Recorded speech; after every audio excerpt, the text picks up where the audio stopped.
Morning glory सुकून वाली vibe के लिए ब्यूटीफुल एंड यूनिक प्लेस। तो आइए आज आप लोगों को शेयर कराते हैं मॉर्निंग ग्लोरी यानी फूलगाछी और उषा गार्डन भी आप इसको कह सकते हैं।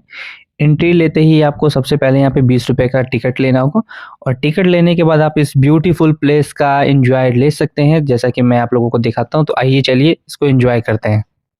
डॉक्टर उषा झा द्वारा चलाया जा रहा है ये गार्डन काफ़ी ब्यूटीफुल और यूनिक कॉन्सेप्ट पे बना हुआ है, जो कि बहुत ही अट्रैक्टिव है। यहाँ पे देख सकते हैं आप रंग बिरंगे फ्लावर्स भी लगे हुए हैं, जो कि काफ़ी खूबसूरत लग रहे हैं देखने में। और ये हमारे गजराज जी।